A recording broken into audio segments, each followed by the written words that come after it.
আমার পরম গুরু রাম তাহান্ত বিনাই নাই নাই নাই আমার পরম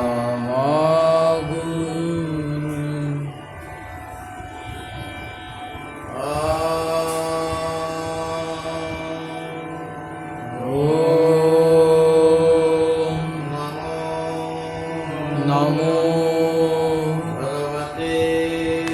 ভগবতে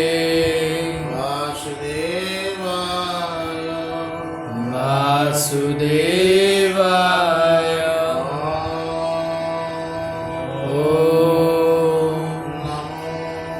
নমো ভগবতে বাসুদেবায়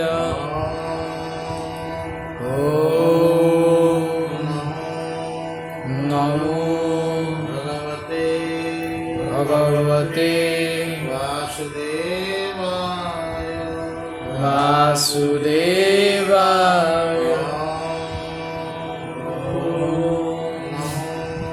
নমো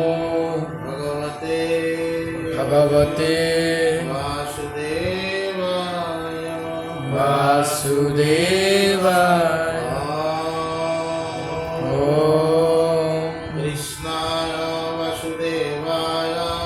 কৃষ্ণায় বাসুদেবায় হরয়ে পরমাত্মনে প্রণত ক্লেশনাশায় গোবিন্দয়ে নমো নমঃ কৃষ্ণায় বাসুদেবায় হরয়ে পরমাত্মনে প্রণত ক্লেশনাশায় গোবিন্দয়ে নমো নমঃ কৃষ্ণায় বাসুদেবায় হরয়ে পরমাত্মনে প্রণত ক্লেশনাশায় গোবিন্দয়ে নমো নমঃ কৃষ্ণায় বাসুদেবায় হরয়ে পরমাত্মনে প্রণত ক্লেশনাশায় গোবিন্দয়ে নমো নমঃ কৃষ্ণায় বাসুদেবায় হরয়ে পরমাত্মনে প্রণত ক্লেশনাশায় গোবিন্দয়ে নমো নমঃ কৃষ্ণায় বাসুদেবায় হরয়ে পরমাত্মনে প্রণত ক্লেশনাশায় গোবিন্দয়ে নমো নমঃ কৃষ্ণায় বাসুদেবায় হরয়ে পরমাত্মনে প্রণত ক্লেশনাশায় গোবিন্দয়ে নমো নমঃ वासुदेवाय कृष्णाय वासुदेवाय हरे परमात्मने प्रणतक्लेशनाशाय प्रणतक्लेशनाशाय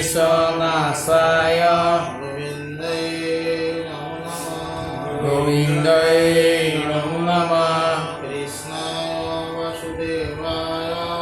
कृष्णाय वासुदेवाय हरे परमात्मने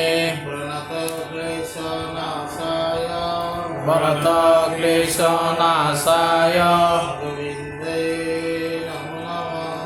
गोविन्दाय नमो नमः कृष्णाय वासुदेवाय हरे परमात्मने प्रणतक्लेशनाशाय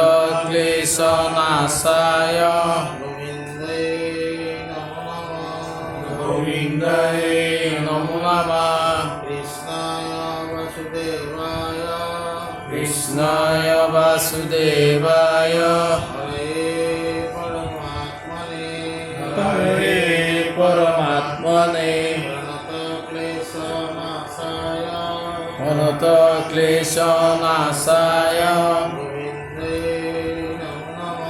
गोविन्दाय नमो नमः ओ राम शंकर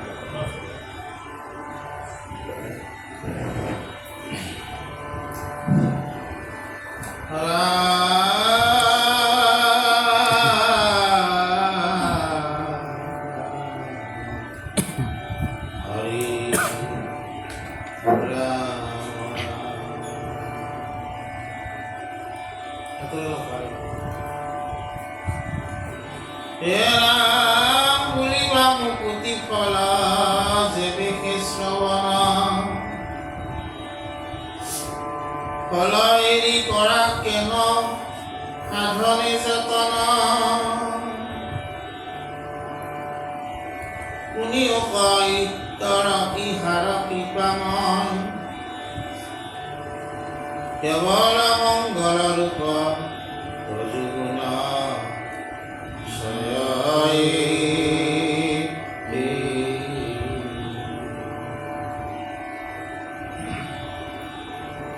মহন্তৰ সংগে যিটো শুনে একবাৰ নুহি পশু জানে যেৱে গুণকতাহাৰ পৰম শ্ৰদ্ধায় লক্ষ্মী বৰন্ত যাহাক হবে পুৰুষাৰ্থ সমা অতি হৈ জাতই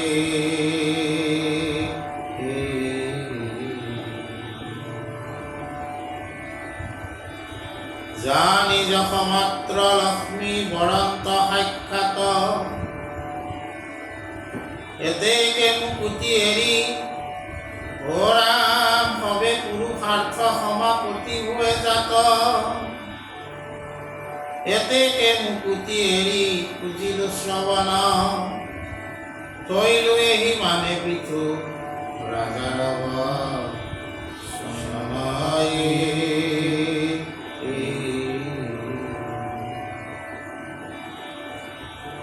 দেখাইলো শ্ৰৱণ সুখ মুখটো অধিক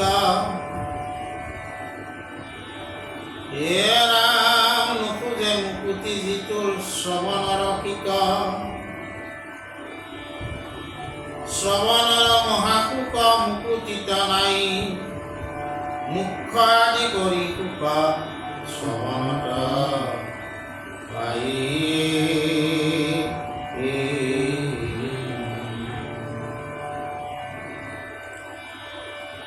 ভাগৱত শাস্ত্ৰৰ কহিলো তত্ত্বমৰ্ম বুলিবাহা সুধাই আদি পানীৰ স্বধৰ্ম বুলিবা কি মতে ভকতক নবাধয় যেবে বা কি সবধৰ্ম যাহা কথা বয়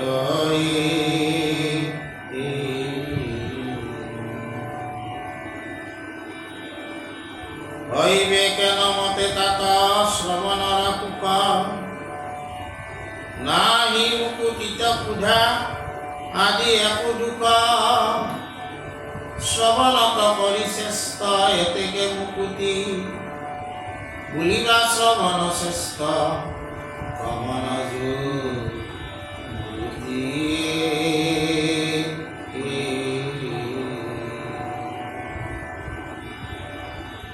আজি আমাৰ ৰত্নাৱলী কি কৈছে যে মুকুতি মোক্ষই হ'ল পৰম পদ আৰু ভাৰতীয় দৰ্শন 9টা ভাগত বিভক্ত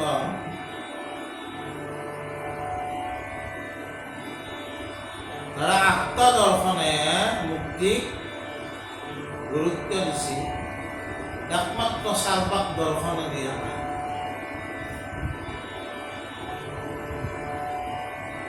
মুকুতিক ভক্তিভেদে আকৌ গুরুত্ব দিয়া নাই মুকুতিত করেও তাৰমানে কৃষ্ণ কথা ঈশ্বৰ কথা শ্ৰৱণত বেছি সুখ আছে বুলি কৈছে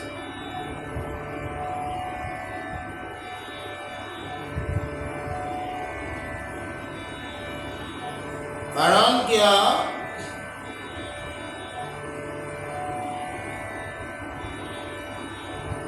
আমি আগতেও এই প্ৰসংগত কথা কৈছো গংগা দেৱীও উত্তম ভকতৰ চৰণ ধোৱাৰ কাৰণে ৰৈ থাকে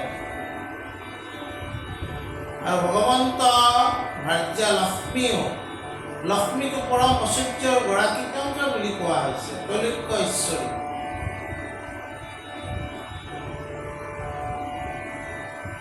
লক্ষ্মী কি ঐশ্বৰ্যৰ কাৰণে ৰৈ থাকে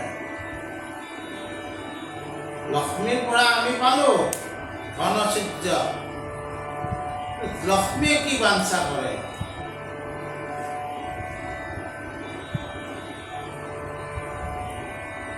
আমি অবিদ্যাৰ কাৰণে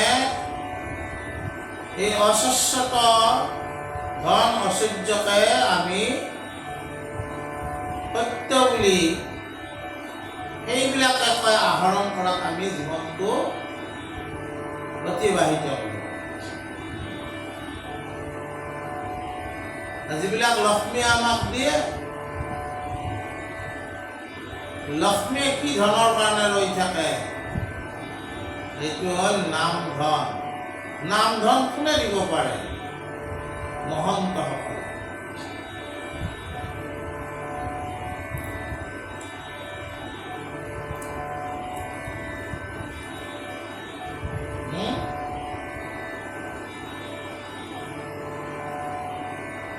এইকাৰণে নাম ঘোষাত কৈছে কি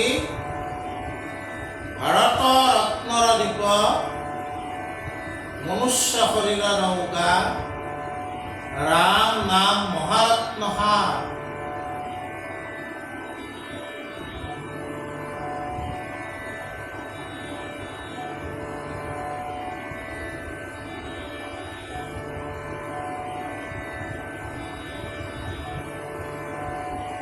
হেনয় বাণিজ্য পাই যিটো জনে নকৰয় তাত পৰে দুখী নাহি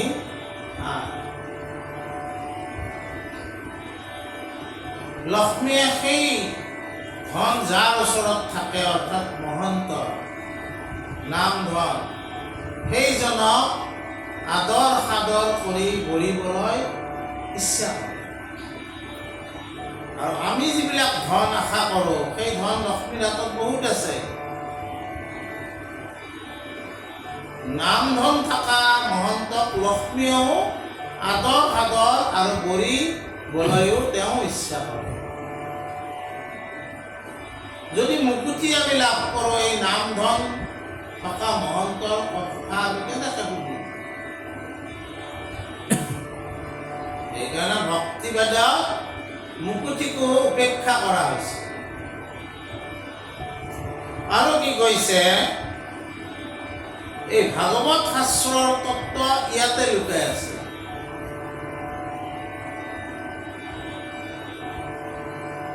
ভাগৱত শাস্ত্ৰ কি আচলতে? শ্ৰৱণ আৰু কীৰ্তন।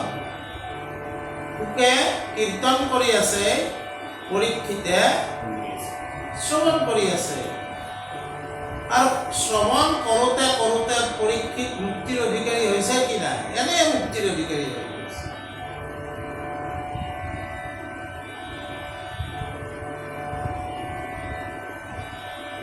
মুক্তিৰ অধিকাৰীয়ে নহয়, আমি এই জগতত যিমানবোৰ পুৰাণ বুৰাণ গজন ভ্ৰমণ প্ৰাণী আছো, সকলোৰে কি আছে? ক্ষুধা আৰু তৃষ্ণা। কিন্তু কৃষ্ণ কথা শুনোতে শুনোতে পৰীক্ষিতৰ এসময়ত কি হৈছিল? ক্ষুধা আৰু তৃষ্ণা তেওঁক পীড়ন কৰিব পৰা নাছিল। আৰু তেতিয়া শুকমুনিয়ে ধন্য পৰীক্ষিত বুলি তেওঁক সেই ভগৱান তত্ত্বৰ কথা কৈছিল। গতিকে এই শ্ৰৱণ, আমাৰ এই শুনা কথা, কৃষ্ণ কথা শুনা গুণটোৱে আমাক কি কৰিব পাৰে? যিটোৰ কাৰণে আমি এই জগতত হাহাকাৰ কৰি আছো, ক্ষুধা আৰু তৃষ্ণাৰ কাৰণে মনত আহি থাকে বিভিন্ন ধৰণৰ ভোগ, বিভিন্ন ধৰণৰ পিয়াহ মনত উৎপত্তি হৈ থাকে। আৰু সেইবোৰ দূৰ কৰাৰ কাৰণে আমি সদায় চিন্তাত থাকোঁ, যাৰ কাৰণে ভগৱত চিন্তাৰ কাৰণে আমি হয়তো খোজ দিবা নোৱাৰোঁ। কিন্তু মহন্তৰ সন্তসকলৰ মুখত যদি ঈশ্বৰৰ কথা কোনোবাই শুনি থাকে, তেনেহ'লে তেওঁৰ কি হৈ যায়? এটা পৰ্যায়ত ক্ষুধা আৰু তৃষ্ণা নোহোৱা। তাৰপিছত কি কৈছে? হে ৰাম নকৰি সংশয় ছয় শুনা স্থিৰ মনে, ইহাৰ প্ৰমাণ লয়া নাৰদ বচনে, ৱাচিনগৰিক মুনিৰেন্ত উপদেশ, বুলন্ত শুনি মোৰ বচননি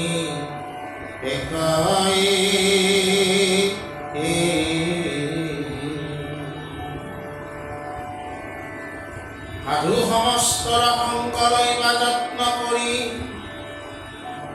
কৰিবা শুশ্ৰূষা তাৰ সবক সাদৰি, হৰি কথা ৰখে তাৰ খবৰ জীৱন, পৰম শ্ৰদ্ধাই আতি কবে সৰ্ব জ্ঞানাই।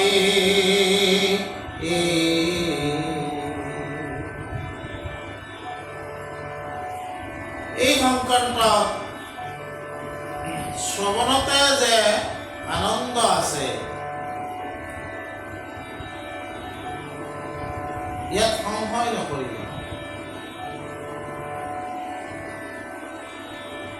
মহাপুৰুষ মাধৱদেৱে ঘোষাত লিখিছে, জয় জগ জীৱ মোৰে প্ৰাণ, মোৰে প্ৰাণ বান্ধৱ মোৰা, শ্ৰৱণ আনন্দে শুনিছো গোবিন্দ তুমি দীন দুখ হাৰি, জয় জগ জীৱ মোৰে প্ৰাণ। এই সুন্দৰ ফুল মাধৱদেৱে ৰচনা কৰি থৈ গৈছে আমাৰ কাৰণে। শ্ৰৱণ আনন্দে শুনিছো গোবিন্দ তুমি দীন দুখ হাৰি, তোমাৰ যিমান দুখ কৃষ্ণ কথা শুনোতে শুনোতে সকলোবিলাক সমাপন হ'ব। এই ক্ষেত্ৰত আমাক ৰত্নাৱলীয়ে এটা উদাহৰণ কৈছে, সেইটো হ'ল নাৰদে প্ৰাচীন বৰ্ণী ৰজা এজনক তেওঁ উপদেশ দিছে। এই উপদেশ যেতিয়া নাৰদে দিব ওলাইছে, তেতিয়া নাৰদে কৈছে তোমাক এটা মই ঘটনাৰ মাজেৰে কম। কি ঘটনা?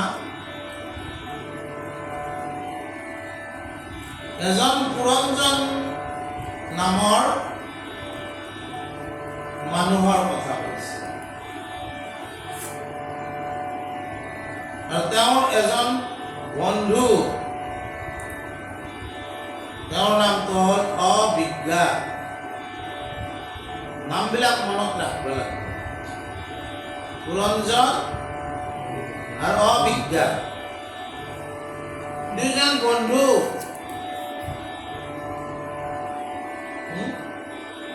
অবিজ্ঞতাই কৈছে যে তোমাৰ লগত মই বন্ধুত্ব কেতিয়ালৈ ৰক্ষা কৰিম? যেতিয়ালৈকে তুমি মোক বিচাৰা, তুমি যি কৰা মোকো তাতে যেতিয়া ভাগ দিবা। এই বিচাৰা ভাগ দিয়াৰ ওপৰতে আমাৰ বন্ধুত্ব তিষ্ঠি থাকিব। কিন্তু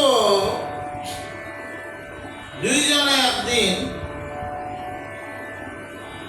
গন্ধৰ্ব নগৰত গেল।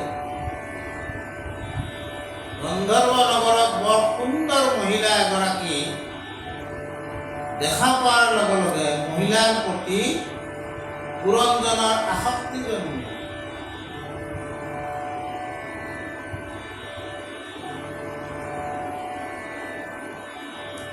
আৰু মহিলাজনীক পাবৰ কাৰণে অবিজ্ঞাত নামৰ তেওঁৰ বন্ধুজনক তেওঁ পাহৰি গ'ল।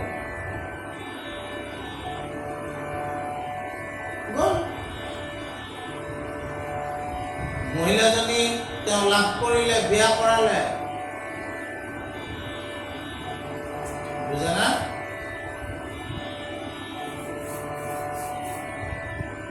আৰু বিয়া কৰাই এই মহিলাজনী এই গন্ধৰ্ব নগৰত তেওঁ বাস কৰিলে। এই নগৰখনত 9খন দুৱাৰ আছে, নৱদুৱাৰ।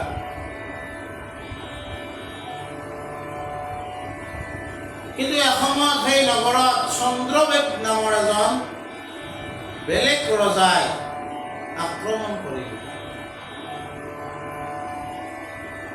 এই নগৰখন ৰক্ষা কৰাৰ কাৰণে পাঁচ কণাযুক্ত একৰ সৰ্পই চিকিউৰিটি কাম কৰি আছিল। কিন্তু চন্দ্ৰবেগে এই সৰ্পকো কি কৰিলে? বধ কৰিলে। শেষত পুৰঞ্জনৰো মৃত্যু হ'ল। মৃত্যুৰ সময়ত পুৰঞ্জনে সেই মহিলাগৰাকীৰ কথা চিন্তা কৰিছিলে, আৰু সেইকাৰণে পুনৰ জন্মত তেওঁ এটা মহিলা হিচাপে জন্ম।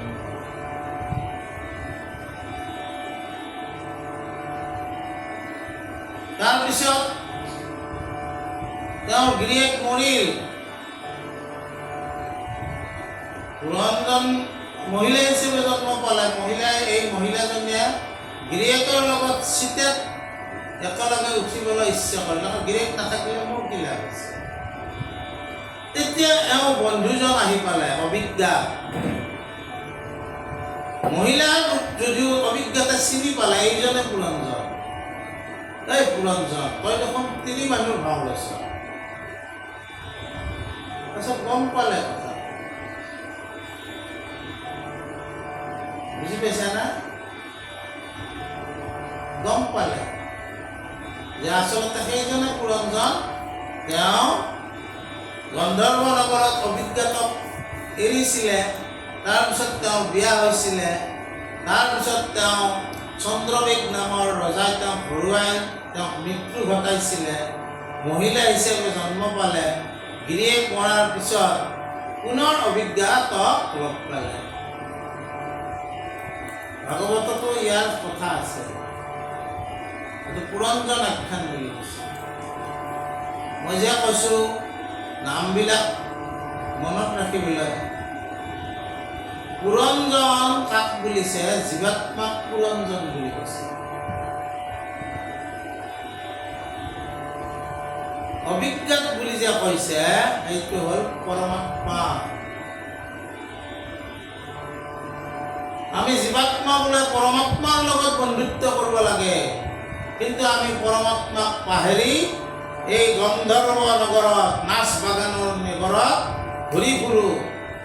এই নগৰত নখান দুৱাৰ আছে, চকু দুটা, নাকৰ ৰন্ধ দুটা, কাণৰ ৰন্ধ দুটা, মুখখন সাতটা, গুজ্জদাৰৰ পেচাবদাৰ। এইটো মানে কি? শৰীৰটোৰ কথা কৈছে। এইটোৱে গন্ধৰ্ব নগৰ। তাৰপিছত মানে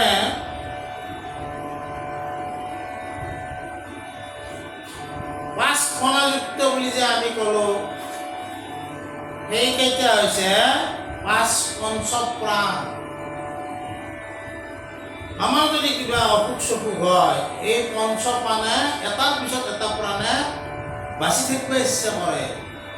সেই প্ৰাণকেইটা হ'ল প্ৰাণ, অপান, জ্ঞান, সমান আৰু উদান। কিন্তু নাই, চন্দ্ৰমিক বুলি যে আমি ৰজাটোৰ নাম কৈছোঁ, তেওঁ মৃত্যু যেতিয়া তোমাক খেদিব, এই পঞ্চফণাযুক্ত প্ৰাণ, অপান, জ্ঞান, সমান আৰু উদানে তোমাক ৰক্ষা কৰিব নোৱাৰে। আৰু এই শৰীৰটো অধিষ্ঠাতা আপুনি হৈ থাকে বুদ্ধি। বুদ্ধি আৰু কৌশলৰ দ্বাৰা আমি এই শৰীৰটোৰ ভোগৰ ব্যৱস্থা কৰোঁ, বিভিন্ন কৌশল অৱলম্বন কৰোঁ।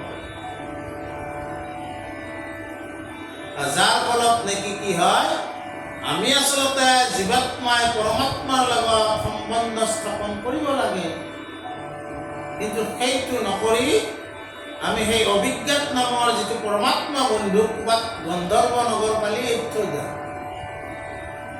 পাহৰি যাওঁ। আৰু সেইকাৰণে আমাৰ কি হয়, পুনৰপি জননম পুনৰপি মৰণম পুনৰপি জননী যথৰে শয়নম।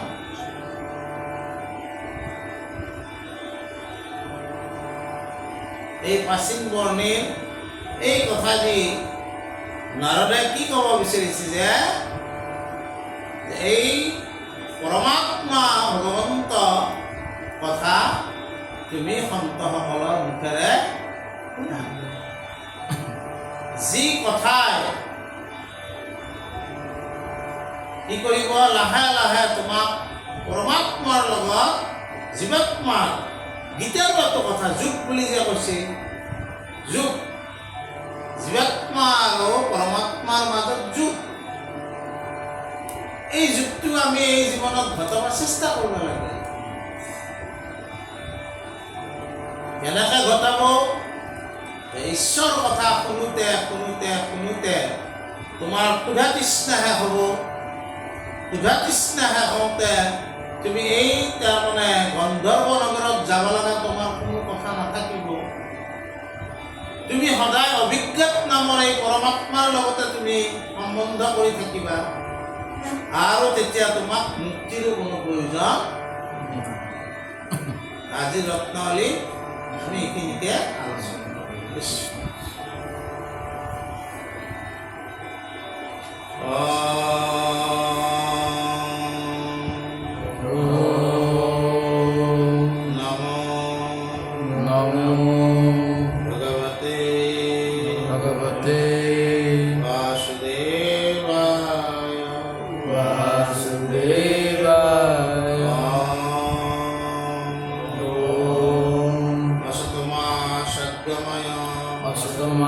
सद्गमय तमसमा ज्योतिर्गमय मित्रुर्मा अमृतं गमय मिथुर्मा अमृतं गमय